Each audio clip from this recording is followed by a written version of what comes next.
to this when we're able to. So let me go ahead and introduce Anjuan and Aneika Simmons. Dr. Simmons, Aneika Simmons, is a full professor at Sam Houston State University. Her research interests are related to creativity, fairness, diversity, and leadership. She completed her doctorate in organizational behavior and human resources at Texas A&M University. Previously, she worked for Accenture and Capgemini, Ernst & Young as a technology consultant. She also has a master's degree in organizational communication from the University of Texas in Austin. Her publications appear in journals like the Journal of Applied Psychology and Journal of Organizational Behavior. She has built on her research and has developed employee-focused workshops. For example, she has recently conducted workshops like decision-making for the public employee and leading with creativity and innovation. As a presenter, she makes complex concepts easy to understand and enjoyable to consider. And she continues to present her research at both domestic and international conferences. Anjuan Simmons is a technologist with a successful track record of delivering technology solutions from the user interface to the database. He is an energetic and informative speaker who presents at conferences, seminars, schools, and community centers around the world on topics including agile software development, diversity, and leadership. Anjuan has an undergraduate degree in electronical engineering from the University of Texas in Austin and an MBA from Texas A&M University. We are so fortunate to have both Anjuan and Aneika with us today. Welcome, obviously, back. And without further ado, I'm going to hand it over to both of you. Thank you both. Thank you, Richard, for that wonderful introduction. And thank you all who are here with us live. And also those of you who will be watching this during the playback. I'm really excited to be here with you all today. And so let's go ahead and get into it. How do you build burnout-resistant teams? Now, my background is in technology, but because of my MBA, I'm very well versed in the other skill sets of marketing and finance. And so this presentation is for all people across the business, but a lot of my examples will be from the world of software development. And that is a world that I'm so excited to be a part of.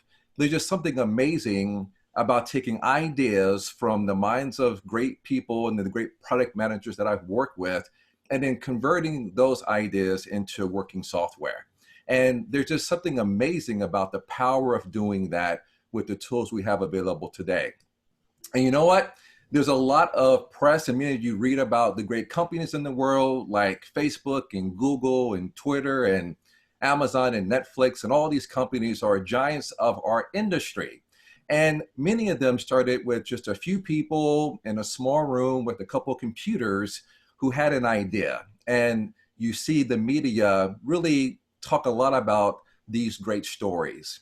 But there is a side to developing software that does not get a lot of play in the media. And that is because there is a truth to building software that a lot of people don't talk about. Building software can sometimes be exhausting. And I'm sure that this fatigue, this exhaustion also applies to people who are building financial statements or accounting or trying to come up with strategy. But I know that in software development, there is a cognitive load that a lot of people don't think about. And this is hard for a lot of people to understand because there's no real physical activity that is involved in building software, unless you count typing on a keyboard as physical activity. Many of you are sitting in rooms, and the rooms that you have, they have floors and they have walls, possibly with drywall on them, and they have ceilings with light fixtures. And so you can think about the people who built the room that you're in, and that is labor. You can think about the sweat. You can think about the stress on the body that was involved in that construction work. But there's a cost to building software. There is a load, and there is almost an intellectual tax that we ask our software developers to pay. And as an engineering manager, as someone who has been responsible for managing many software development teams, that's a tax that I have personally requested my teams to pay. There are a lot of challenges in software development that make it so difficult, that can be stressful. One, we operate in an industry that's constantly changing. I can tell you that when I started my career in the 1990s, the tools and the platforms that I used back then don't even exist anymore. And so there's this never ending need to constantly be up on what is the state of the art. And so that is something that often causes stress in software development. But then there's the idea of always be shipping. And so if you work in software development, you've probably heard of this term. And it means that if you're always shipping features to end users, then you're always providing a reason for your team to exist. And so we call it ABS, always be shipping, always be keeping software flowing to our customers. However, always can be exhausting. And I think that many of you can relate to this from your own work. Maybe you work in finance, and so you're probing through financial statements and you're going through the stress of an economy that we're all living in now that has had probably the greatest stress put on it in living memory. And so you're working late night trying to get those financial statements ready to go, trying to figure out what you can do to hoard cash or to find new ways to save money. And so you're feeling that stress. Or maybe you are a CEO or an entrepreneur and you're facing some hard times and you're trying to figure out, well, what can we do to weather this storm? And so many things happening in our society. And so you can also understand that being always on can be extremely demanding. And you know what? I'm before you, Nick and I are before you as people who have gone through stress that has led to being burned out. Stress that begins to overtake everything that you do. And one reason that Aneika and I created this talk is because we felt that there had to be a better way. There had to be some way that we can manage the stress in our lives and pull ourselves out of burnout. And I found that as a person, that's powerful. That it's powerful to know that there is a framework, and we're going to share it with you today, that can be really effective at keeping you from falling into burnout. But this is something that is important, not just for us as individuals, but for the teams, whether you are the manager of that team or a member of that team, because the best way to have a team and a culture that is burnout resistant is to model burnout resistance. You know, culture is not communicated, though we think that it is. Culture is imitated. And so we want to provide tools to all of you that you can model burnout resistance, and that the people that you work with, that you might not be able to go into the office with them, but even on Zoom calls, that they can see you doing things that are different and that you are regulating your stress. And that's why we really wanted to create this powerful model. And the fact is that burnout people burn out, right? They burn down things that are valuable and they begin to go outside of the organization. I know working in software, you see people begin to burn down the code by introducing bugs. So they're burning down quality. Or you see them burn down the coding standards that we have, and they begin to write code in a way that the other team members don't know how to debug or peer review. But they also go out. They go out of, and Slack is a very common tool that we use. And so you see them go out of Slack and you see them go outside of the tools that we use to keep our culture strong. And so it's very important that all of us really take seriously managing stress, because if you don't do that, then always be shipping will turn to always be slipping as you constantly miss all of those dates that your team has committed to meeting. Now, I've gone through the topic of burnout, but I just had the tip of the iceberg, and Aneika is going to go more into some of the research around burnout. Yeah, so being married to someone who is involved in software development, I've seen it firsthand, what it can do to you in terms of just the emotional and the mental labor of it. And of course, I used to be an information technology consultant myself. And so it's something that is important to us. Now, of course, now I've changed careers, and I am a business professor at Sam Houston State University, a full professor, but I want to make sure I give thanks to Dr. Woodman, who was supportive of me throughout my entire time at A&M, Dr. Umphris as well, and I also have to also shout out to Dr. Boswell. But basically, we're going to be including research here that proves that burnout isn't something that only happens to my family. It happens to all kinds of people, our friends, our colleagues, and that's why we're here today. So we want to make sure that we define burnout. I am a professor, so we looked at academic and contemporary resources and definitions. And basically, we really like what we saw in the World Psychiatry in June of 2016. So you can see that this is very much recent research. And the way that they defined it is burnout is a psychological syndrome emerging as a prolonged response to chronic interpersonal stressors on the job. The three key dimensions of this response, these response, is overwhelming exhaustion. That would be one sign. A feeling of cynicism and detachment. That's the second sign. And a sense of ineffectiveness and a lack of accomplishment would be the third sign. But we like to give like an overall kind of simpler way of kind of thinking about it. And basically burnout is the ongoing feeling that today's resources aren't enough to meet tomorrow's demands. And we need to understand that burnout is very much related to helplessness, that no matter what you do, it will never be enough. And no matter how much you get done, there will always be more to do. So today, we're here to focus on how burnout affects those who are part of software development teams, but also in academia, information technology, marketing. It spans all kinds of industries. Now, we want to make sure that we get down into dimensions of it. We want to drill down a little bit. And with everything that's been going on in 2020, I know for myself, I felt emotional and mental exhaustion. Now, what do we mean by when we say that? Emotional exhaustion is an overall lack of energy and a sense that your emotional resources are being fully consumed by work. So it means that when you come home and you see your spouse or your children or your partner, you think to yourself, I really want to, but I have nothing more to give. I'm spent.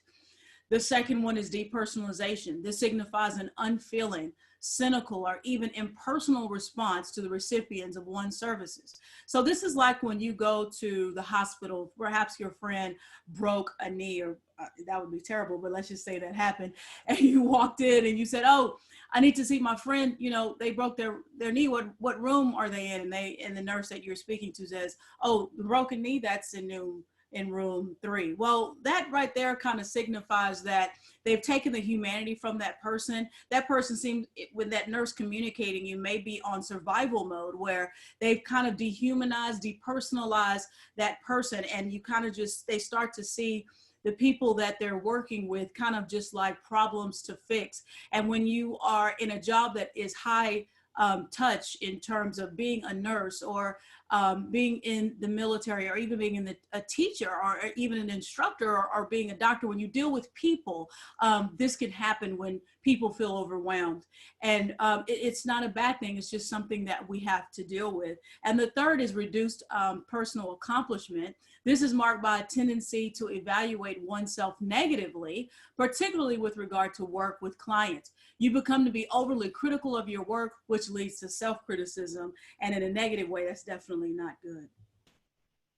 So we need to understand that unfortunately, burnout is very widespread. So how widespread is it? Well, we looked at Gallup polls, and Gallup Workplace stated that in a 3-part series last year, actually, it showed that burnout is very, very common. In fact, 23% of the 7,500 respondents to their survey said they felt a feeling of being burned out at work very often or always, while 44% said they felt burned out sometimes. So this means that almost 2/3 of full-time workers experience some degree of burnout, and that cannot be good for us as individuals or even for organizations.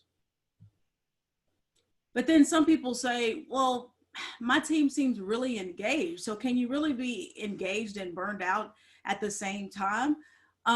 Surely that can't be the case. We have hackathons and video consoles in the office. This is, of course, before COVID. A lot of people are working from home now. But anyway, we keep the bar stocked with beer and soda, and people are hanging out in the office. Can they really be burned out?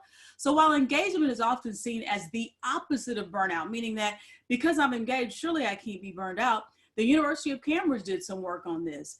In February 2018, they showed that even highly engaged employees are subject to burnout. So it means even if I'm really in there, I can still be burned out, because a lot of people think, well, no, only the people who are disengaged and don't really care, maybe they're burned out. No, the engaged employee might be burned out as well. The article cited a study published in 2018 by the Career Development International Journal, which stated, interestingly, many employees appear to be optimally engaged while they are burned out and even considering leaving their job. And we don't want the people that are engaged and really care about what's going on to be looking elsewhere. We want to keep that talent. So the article observed that the highest turnover intentions were reported by the highly engaged, exhausted group, higher than even the unengaged group that might be commonly expected to be on and exit. And the question is, why is this? Well, there's this individual cost that's going on. So ignoring burnout can present significant consequences to individuals. And in some industries, we'd rather not even talk about it. I remember when I worked for Accenture and Capgemini Ernst & Young, there were people that were burned out there, and we had to get the work done. So you were even concerned to even ask about it because it might just open Pandora's box. So when we first gave this talk in April 2019 in New York City, we really had a good time together there. There was no medical diagnosis for burnout. However, in late May of 2019, so basically a year ago, the World Health Organization reclassified burnout as a legitimate diagnosis. Mayo Clinic has a list of symptoms, including, number one, physical illness like fatigue and high blood pressure. So you're just tired. Psychological distress, including sadness, being irritable, even angry, and lastly, maybe having a feeling of rage. And then of course you call in because you're just not feeling well. You just don't feel like you're yourself. And you may even be having to go to emergency rooms because maybe your heart starts to palpitate. So these symptoms add up to having a real world ramification in addition to their impact on our work and personal lives. But it's not just the individual cost, it's the corporate cost. And Harvard Business School found in 2015 that workplace stress contributes up to 8% of national spending on healthcare. Now we want to make sure we understand that stress is what I feel, and stressors is what causes stress. And then there's eustress, which is the good type of stress. That's the stress where I feel challenged, and distressed is a threat. So we want to make sure we understand that. So if you don't happen to know how much national spending is on healthcare or what it was in 2015, it was about $190 billion. The biggest factor in these costs were high demands at work, which accounted for about $48 billion in spending. Furthermore, unfortunately, approximately 120,000 people die each year due to stress at work. And every time I hear that, it breaks my heart because we have to be able to do something about that. Now, we want to make it clear that stress and burnout are not the same thing. Stress is one of the factors that can lead to burnout. However, it's clear that stress and those who succumb to burnout result in costs that directly impact the bottom line of companies. Given the cost of stress and burnout, it's not surprising that it's a problem that a lot of people try to solve, and one will go over some of those common solutions next. Wow, when you think about all the things that Aneika just went over and all of the lost productivity and all of the billions of dollars lost and all of the lives lost, is this talk about burnout or about Thanos? It's just really amazing how much burnout costs individuals and corporations. And so because this is not a new problem, I think if you're listening to this, you've heard of the term burnout before. So it's not surprising that there are some common solutions to burnout that we're going to go over. But these solutions really have not been sufficient to fully solve the problem for a variety of reasons. So we're going to go through a couple of these. And there's really two broad categories of these solutions. There are the corporate solutions and the individual solutions. So I'm going to go over the corporate solutions. Now, I've been working in technology for over 2 decades. I've started out at Accenture, and so that was the consulting model. So I traveled to a lot of cities, and so I've walked into a lot of corporate offices, and these offices have been plush, and you see just the immaculate lobby and all the great things that you have in the different work areas. And as a public speaker, I've also gone into a lot of technology companies. I've been to GitHub's headquarters in San Francisco. I've been to Mailchimp in Atlanta. I've been to Prezi in Budapest. And it's just amazing how much is put into making these workplaces really, really luxurious and comfortable for the people who work there. Some companies even bring in executive coaches to help the people who work there manage things like stress. And so that's always nice to have your own personal coach come in to help you out. And in many ways, a lot of these companies design these offices to make the people who work there feel like royalty. But sometimes royalty ends up at the red wedding. And then when that happens, there's no amount of tables in the game room or beer in the fridge that can really help the people who work with you avoid burnout. And so it's really important that we understand that corporations can do things to make the people who work there feel great. But when companies go through hard times, and we're seeing hard times now, that often these amenities are the first things that are cut. And so we wanted to avoid the portfolio of corporate solutions because often they require a lot of money to make them effective. So a lot of our framework is really based on low cost solutions and low cost approaches to managing stress and avoiding burnout. So Aneika's going to go through the ways that individuals often try to fight burnout on their own. First of all, I love this picture. I love the beach. Now she's in boots, so I don't know what's going on with that, but hey, we gotta do what we gotta do. But that's a peaceful photo to me. So given the often precarious availability of help from their companies, individuals often try to come up with their own solutions to burnout, which is very logical. However, people are often bad at effectively dealing with stress, meaning they don't solve the problem, unfortunately. So unfortunately, some people end up abusing food or abusing drugs or abusing alcohol, and the drugs often are, prescribed. They're just not taken as they are or should be prescribed. So we turn to escapism by doing things like taking exciting trips. How many of us love to practice self-care by taking vacation? Well, obviously we do, but unfortunately COVID has other ideas, right?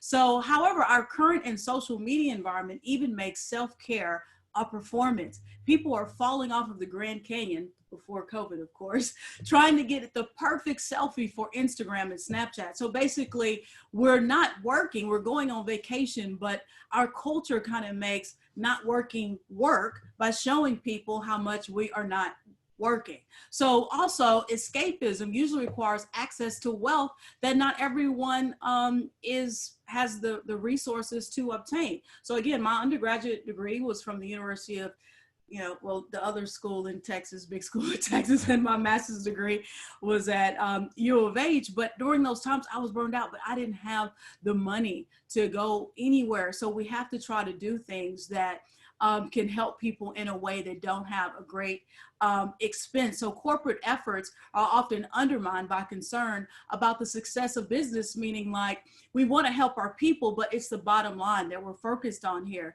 And individual efforts sometimes lack efficacy and accessibility, as I just discussed. So the solution to burnout has to involve something simple and effective practices for managing stress. So as we look for a model for addressing burnout in technology and in academia and marketing and all kinds of industries, we wanted a framework that would be effective yet not require privilege to access, meaning wealth or knowing the right people. We found a 3-part plan that we've seen work in our own lives, because I think we're managing it better now, as well as the lives of all types of people in all types of industries. So we want this plan to be accessible so that they're geared around practices that individuals can immediately implement with very little cost. However, for each part of the model, we also have a point or two for what companies can do given the budget and if they have the willingness to tackle burnout. Because the first thing that we're seeing in everything that's going on in our culture is acknowledgement. We have to acknowledge it is an issue, and then we can take heart to try to address it. So we have a lot to share in this framework. We want to make sure we specifically clear calls to action. So in each part, we'll share something we like to call the one thing you simply must do that we think are the best ways to start burning down burnout. So before we go into our model, Anjuan, can you please tell us the inspiration behind all of this? Right. And the inspiration is really about relationships. It's about helping people stay connected. we're all here, and a lot of us have gone through quarantine and not being able to see people who we love or even the people who we like. And we feel that distance. We feel the truth of the fact that humans are built for relationships. And when we see this happen in teams, we often see that many of you know about Tuckman's model, right? Of forming, storming, norming, performing, adjourning. And we see that relationships flow through all those parts of Tuckman's model. And it's interesting about how these relationships happen. And I think that one somewhat cliche way of thinking about this is that old African proverb that if you want to go fast, go alone. But if you want to go far, go together. And so in our research into burnout, one thing that has been clear is that human relationships are often cited as a key way to protect against burnout.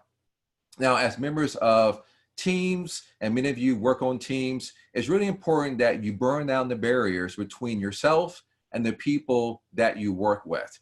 And you can do this by hopefully having a culture of open discussions where everyone on the team feels empowered to share their ideas. And that's important to me as a manager, because one thing that I do, of the many things that I do as a manager, it's fostering a culture of good feelings.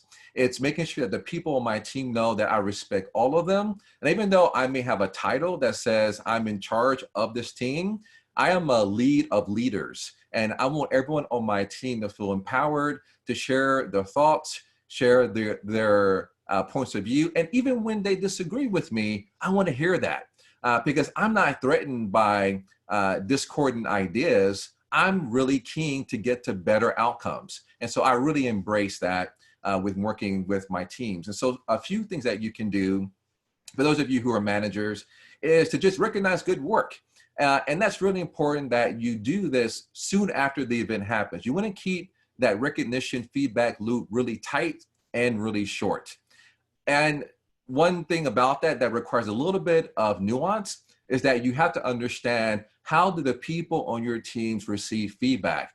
There are some people who don't mind you saying in a public Slack channel, wow, you did a great job on this. And I want to tell you, and I want to tell everyone how great you did. But there are other people where they may be really private. And so they would probably like just a handwritten note. And so part of being a good manager is interrogating the reality of your teams and the people on your teams and making sure that you adjust that praise to really how they are primed to receive praise.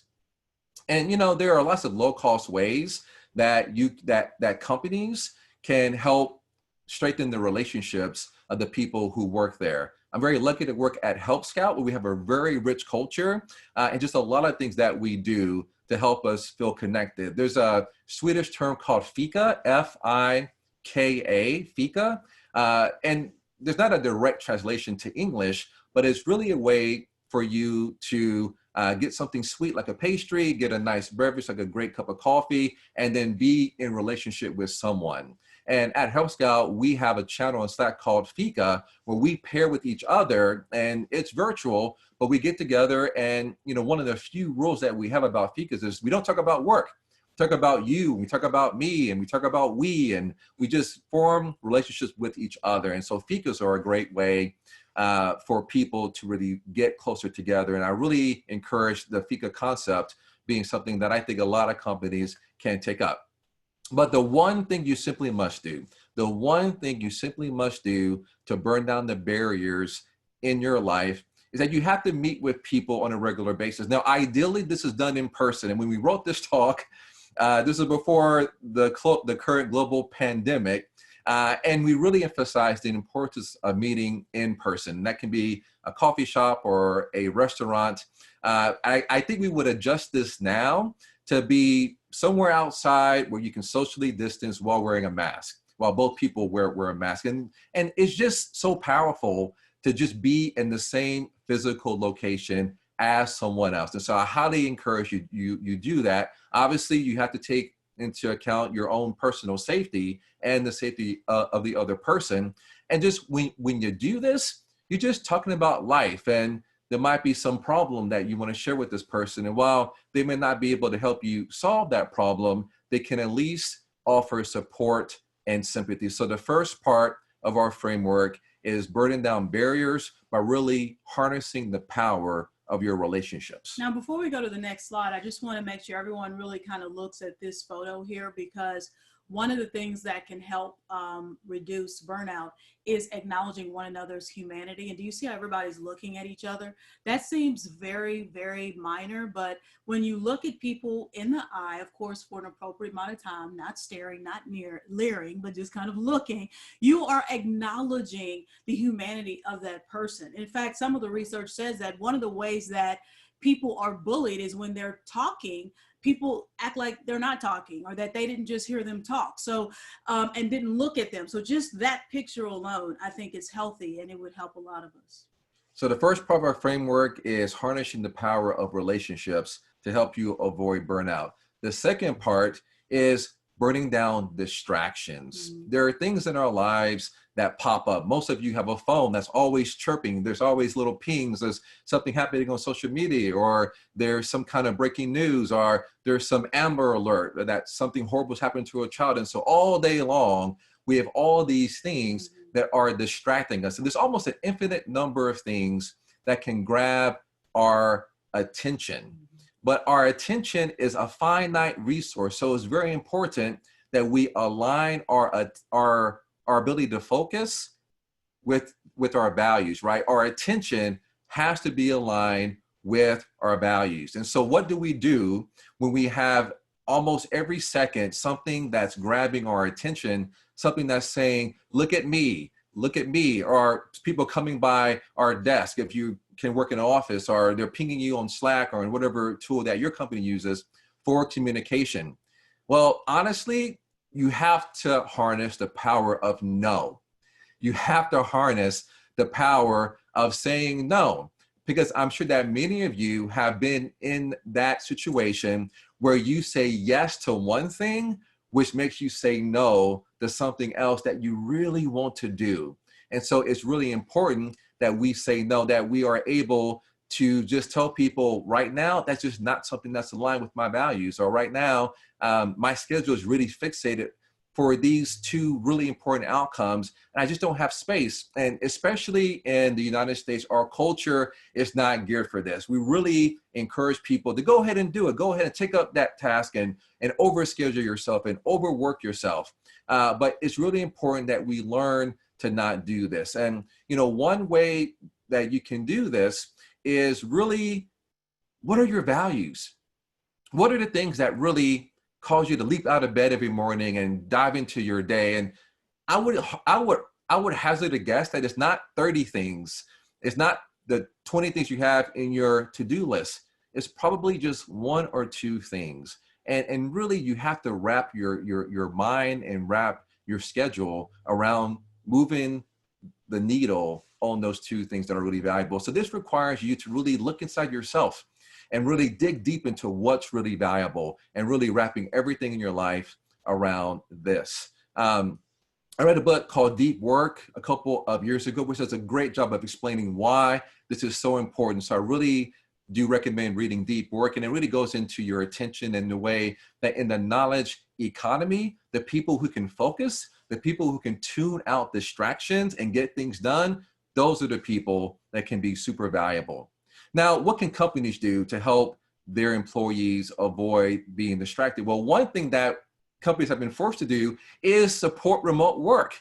I can tell you that at Health Scout, we've been a remote company from the very beginning, for going on 8 years or longer than that. And so Health Scout was one of the early pioneers in remote work. And so there's all kinds of practices and processes that we use to really be effective. And so many of you may have been thrown into remote work, and I have to tell you that this is not the best way to do it, because many of you started doing it with kids running around that you needed help with their homework, or maybe your spouse is working in the house, or maybe you didn't have a great setup. And so I hope it's gotten better, but that's really not the primary way that I would hope that people would experience working from home.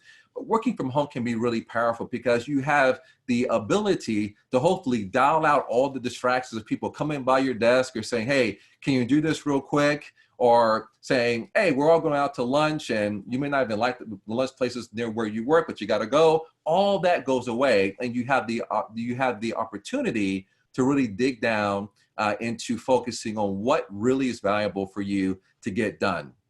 So what is that one thing that you simply have to do? Well, the one thing that we recommend is tuning out from social media.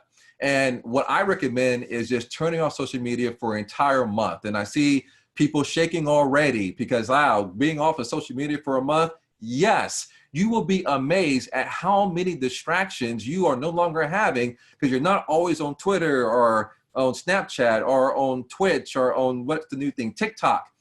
You're putting it all to the side, and you will be amazed how much of your brain you get back. And so I highly recommend taking a break from social media. Now, if you can't do a month, and I've had people come up to me after giving this talk and say, I can't do a month. Well, I say, well, just time box it to an hour. And that could be when you wake up or maybe during lunch. Go through and get your fix and scroll through your phone, but then put the phone away when that hour is done until the next day. And that simple time boxing of that distraction will go a long way toward helping you really harness the power of attention. And by being able to tune those things out, you'll be less stressed because you get the value of operating according to your values, and then you're getting your brain, you're giving your brain a break from the cognitive load of all those things that don't really matter.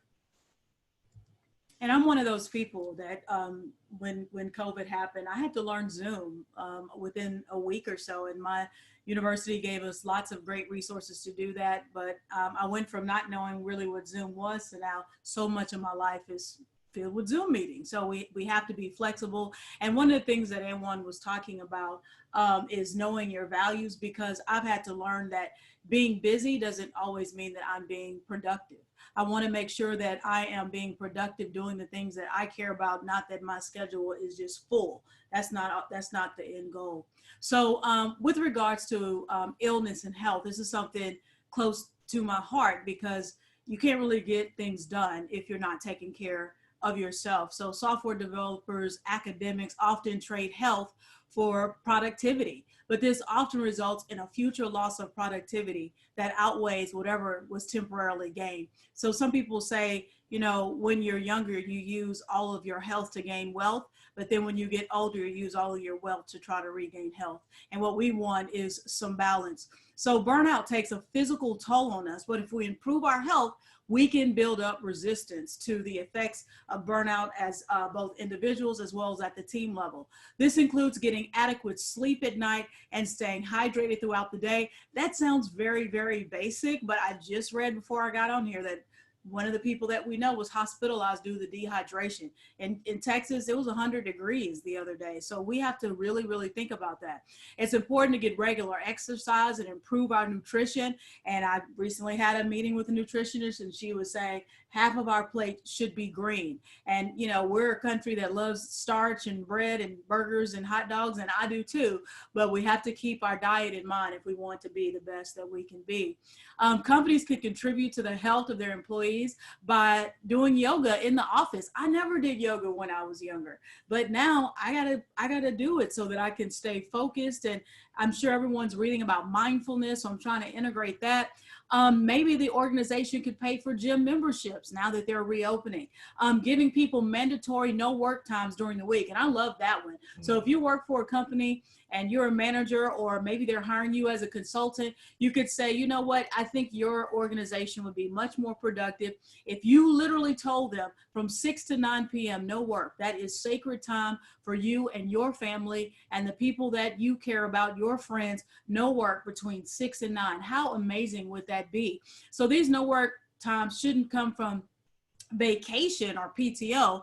While they don't have to go to the gym, they should be encouraged to do so, but these times should be something that are just given because the organization wants to signal we care about you and your well-being. So the one thing you simply must do, take walks. And I'm a big believer in that. I actually start walking while I was getting my PhD at Texas A&M. I was doing my dissertation, and we know that that can be something that is stressful. And I would do lots of writing all day. And I just found that just walking throughout the neighborhood throughout the day, at the end of the day, would just bring my stress level down. I try to walk by water and lakes. Just the sound of that would make me feel better.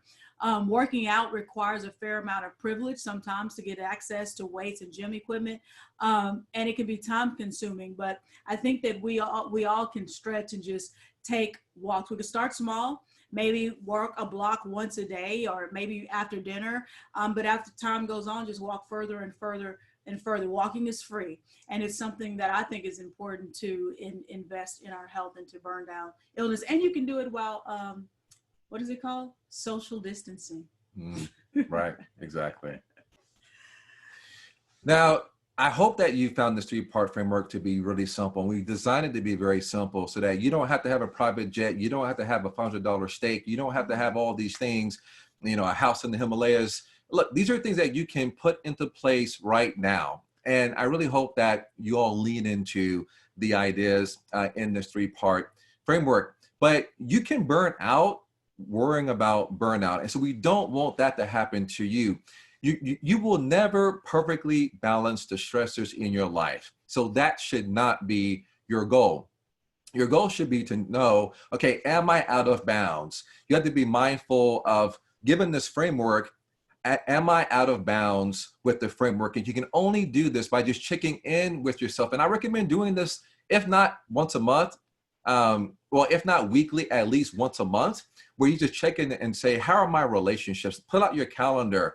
How many times have I met with people? Or you can look into how active you are in social media and you're really wasting time on that platform. You can begin to see, how am I doing with my relationships? How am I doing with my health? Have I taken those walks around the block? Have I, maybe if you do want to join a gym, have I really been able to join a gym if one's open? But am I really investing in my health? And by doing that, you can make corrections. So don't obsess over the framework. You want to lean into the practices, because practicing these tips are better than perfection, because perfection is an impossible ideal. Now, normally we have about 45 minutes to give this talk, but because Richard gave us an hour, we have a little bit of the extra credit portion of our talk. Because when we created this talk, we created it to be very powerful. We created it to be very simple, something people can easily pick up, but would be really effective. And so you hear us talk about that one thing you simply must do for each part of the framework. But we realize that even for some people, they may not have the resources to implement this framework, because a lot of people are still out of work as our economy tries to shake off all the stresses to it that has been happening for the past few weeks. Or there are some things that require a lot of privilege. And so we did not want our framework to be something that, if you don't have power or resources or privilege, that would be out of reach. So we wanted to go back through our framework and go through some really, hopefully easy to understand things that you can implement. So what can we do to manage stress with less? So we talked about the importance of relationships. Now, I want to tell you that I am a classic introvert. Aneika is an extrovert. So for me, quarantining and sheltering in place is like paradise. It's like, what? I can be alone and not have to go out into the world. But for Aneika, it was the opposite. And so I get drained by interacting with people, and I play an extrovert very well when I need to, but it can be challenging. And so I understand how hard it is for introverts to burn down the barriers to our relationships. There are times when, as an introvert, I have to wall myself off in order to recharge. But even introverts need human interaction, because connecting with other people is so integral to mitigating the effects of burnout. So you may find as an introvert that it's hard to go out and maybe grab lunch or coffee with people, or to do the things that you need to do. But one simple thing, even if you lack the ability to easily form relationships, one thing you can do is simply volunteer. Find a cause or a charity that is really aligned with something that you're really passionate about. And again, in the current world that we're in, a lot of these a lot of these charities are closed, or they're very limited in your ability to take part in them. So maybe you can be involved in some online charitable groups, but find some cause that really resonates with you, and get involved. And so maybe you can't go out and help with the soup kitchen or tutor kids from underfunded neighborhoods, but you can get involved in some way with something that really speaks to you. And so finding time to feel that you're making a difference in the world is a great way to fight burnout, because being part of something that's bigger than yourself helps you deal with the stress that we all go through.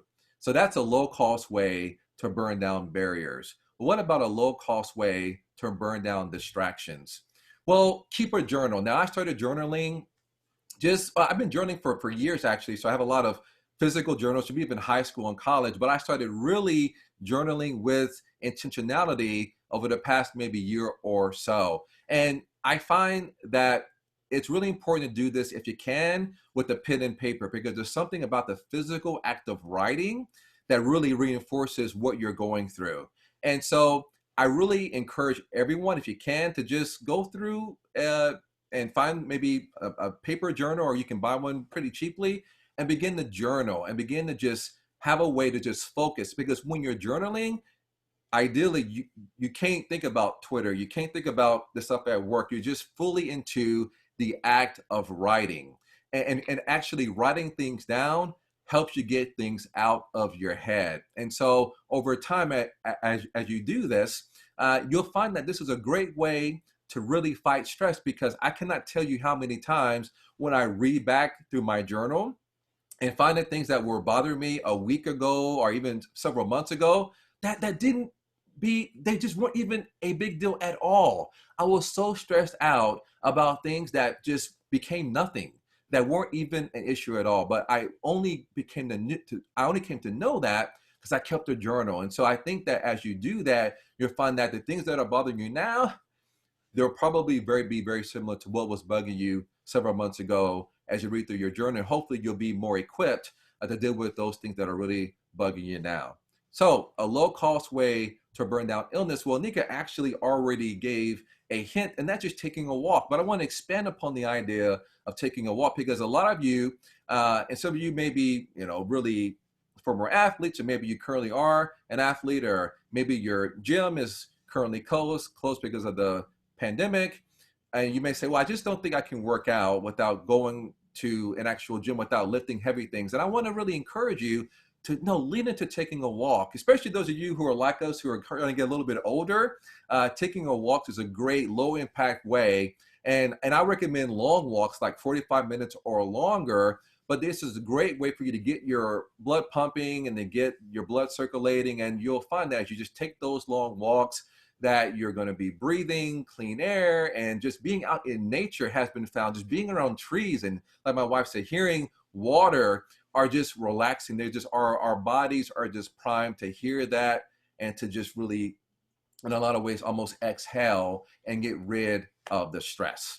So those are a few ways that you can implement this framework, even if you have scarce resources, because we wanted to make sure that we can make this something that we can put it down where all of you can pick it up.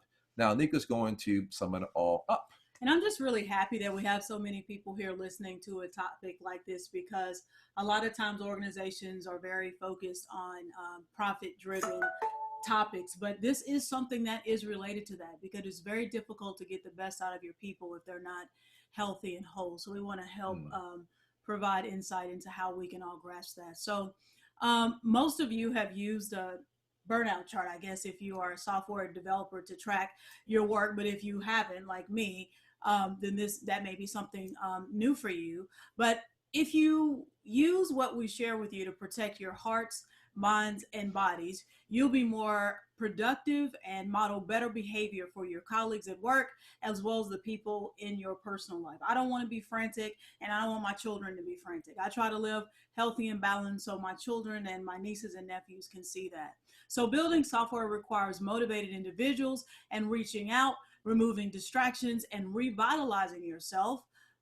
which will improve what you can deliver to your company, to your institution, to your university, as well as your end users. So Anjuan and I believe that healthy teams make healthy code, and investing in your own burnout resistance at an individual and a team level will help you be a healthy member of your group, department, or even organization. So we'll be rooting for you as you burn down the stressors in your life so that you can be the best version of yourself at work and also at home. All right, thanks for coming to our talk. Thank you, Richard, so much. Richard, do we have time maybe for questions or? Yes, absolutely. Yeah, I'm grateful that you're allowing some time for questions. Do you have any time like issues on the other side? If we can keep it to maybe 5 minutes, then that would be fantastic. Okay. So Grant Folsham asks, regarding the recommendation to drop social media, do you have any advice for those who do not have that option because they require it in their job function? Yeah, what I do is Sure. I turn off notifications on different groups or different chats, and make sure that I'm only notified on the things that I need to be engaged in. So I may still have my phone with me for work, similar to you, but I'll turn off the notifications for things that are not pertinent to what I have to get done. Right. So I know a lot of people who are social media marketers. And so, yes, part of your job is to be involved in social media. What I would say that there are a lot of good tools like Buffer, where you can configure it to even schedule those things going out where you don't have to have your own personal account. I would say keep it to your company's account and use tools like Buffer and let that be your only interaction with social media. And so, and then try to time box, because often you have to respond to people who are responding to your campaigns, and just, hey, say only during working hours and only during these times within my workday will I do that. So that's one way that you can be on social media, but still not let it overwhelm you. Okay. What would your real-time advice be to someone who's facing burnout in an online environment, especially with a lot of our face-to-face meetings being over Zoom? Yeah, I think that so one, you can still be burned out when you're not with people, and I think that a couple of things that I do is that I really guard my time, and one way that I do that is by really guarding my calendar. So I obviously have my meetings, and we live in a meeting-heavy culture, and so I block out on my calendar 2 hours that are called think time, or 2 hours that are called deep work. And so when people see my calendar, they know that don't schedule those times. And so I make sure that I reinforce burnout resistance in my calendar, and I really make sure that I have those times blocked off. I don't know if you have an answer, Aneika. Well, I think that it's going to be new research, because I think a lot of people, like Anjuan talks about, oh yeah, we're all working from home, and if I work from home, I won't have any stress anymore because I won't have to fight traffic or deal with dry cleaning and all of that. But I now know people that are saying, man, I'm burned out from being on Zoom.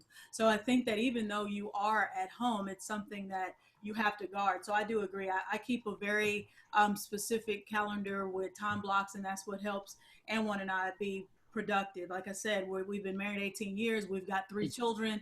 Everyone has their own schedule. So we just kind of make sure that we block off time for what's important. Awesome. Jake Watzel has a question. Jake, do you want to unmute yourself and ask? Yes, of course. Anjuan, Aneika, thank you very much for this presentation. I really do value the word that you're spreading. I think you have a very powerful message. I can definitely agree with you. Healthy body, healthy mind. I think that really resonates with me. But a question I want to ask you is, how do you catch burnout early, especially as a manager, as a team lead, or in yourself personally? I think for me, the precursor that I think about is 2 of them, really: helplessness and hopelessness. So if I start to feel like, man, I'm putting all of this energy into this and I don't feel like anything is going to get better, or man, I've fully thrown myself into this and I have no hope that this is going to work out. For me, those are my 2 kind of alarms that maybe I'm starting to head into burnout. What would you say, Anjuan? I mean, it's the 3 burnout. Am I feeling exhausted? Am I beginning to withdraw from the team? Am I not engaged in team conversations? Am I not, if you use Slack, involved in Slack? So I really think that being aware of those dimensions helps you get a sense of how to measure yourself. So that's what I would suggest. Thanks, Jake. Thank you. Great. We have, according to my time, we've got 4 more minutes. So how would you go about addressing your state of burnout due to your job, to your current employer? How would you go about addressing that? Yeah, I think I can go with that. I think that, well, I'm very lucky in that I've been very fortunate to work at companies that had a very healthy culture, and I had great relationships with my manager. And I think being honest, and you don't want to say that you're burnt out because that has a very loaded definition, and people may not take it the way that you mean it. But I would just share your observations, go to your manager and say, look, I'm exhausted. I wake up exhausted after a full night's sleep, and I come to work and it seems like it takes me a lot longer to do the things that I could do just like that 2 months ago. And just share that. And then what you can do is say, I want to be the best version of myself that I can be because the company deserves this. And I think I need to do a few things to help manage my stress. And so you can do things like, let's go over my workload, and your supervisor should know what you're working on, saying this is back to focus. I think that of these 13 things, really only 2 are meaningful. So I'm not gonna not do the other things, but I'm just gonna focus on these 2 things for the next 2 weeks, get them done, and then come back to you and say, okay, what really is the next most valuable things? Now, I'm an old school Scrum Master, Agile software developer, so I think in terms of sprints or 2-week segments. And so by doing that, by being honest with your supervisor about where you are, and then come up with ways to take this framework and basically implement it in how you work, then that's how you go about addressing it in your own personal experience. Yeah, one thing that I would say, especially in academia or if you go into corporate America, you have to have a conversation with someone that you trust. So one thing that we say is you have to build a well before you need the water. So that means that you have to have some healthy relationships with people. I wouldn't just drop this on someone that is my manager, but I haven't built a healthy rapport with. But if you've built that healthy rapport, you've humanized yourself. Unfortunately, Right. we have to say that. Then I would feel comfortable saying, hey, I'm kind of struggling with this and that. Can we kind of rearrange some work, reprioritize? And I would feel comfortable doing that only after there is a healthy relationship there. Unfortunately, that's all we have time for questions. Please, we have our Twitter accounts, and if you want to add us or tweet us on Twitter, we're fairly, easy to find online. We'd be happy to continue this conversation. Awesome. Well, thank you both so much for joining us today. We really appreciate it. It was really very informative. I know I certainly got a few little nuggets out of it that I think are very good advice. And actually, I even know that a few of the things I do are some of the things that you mentioned, which makes me feel good. Like things Awesome. like, for example, going out for that evening walk, I think is so important. It just simply like clears your mind. Jake was on there. Jake, obviously he does exercising, physical conditioning, all these different things I think are really good ways to just kind of, clear your mind after a stressful work day and so forth. And I'm very fortunate. I see Arvin's unmuted. Arvin and Shannon do a really good job within the graduate programs office of just making sure that we have that kind of just that free time that we need, just to kind of clear our heads and so forth as well. They're really good about that. Arvin, did you want to say something before they leave? No, I thought this was great. I think it was very timely and very appropriate. I think our staff, faculty, and students, given the circumstance in different ways, are feeling the anxiety, the stress. It may not be work-related, but certainly is environment and news-related. So I certainly think these are things which can be applied beyond just work-related stress.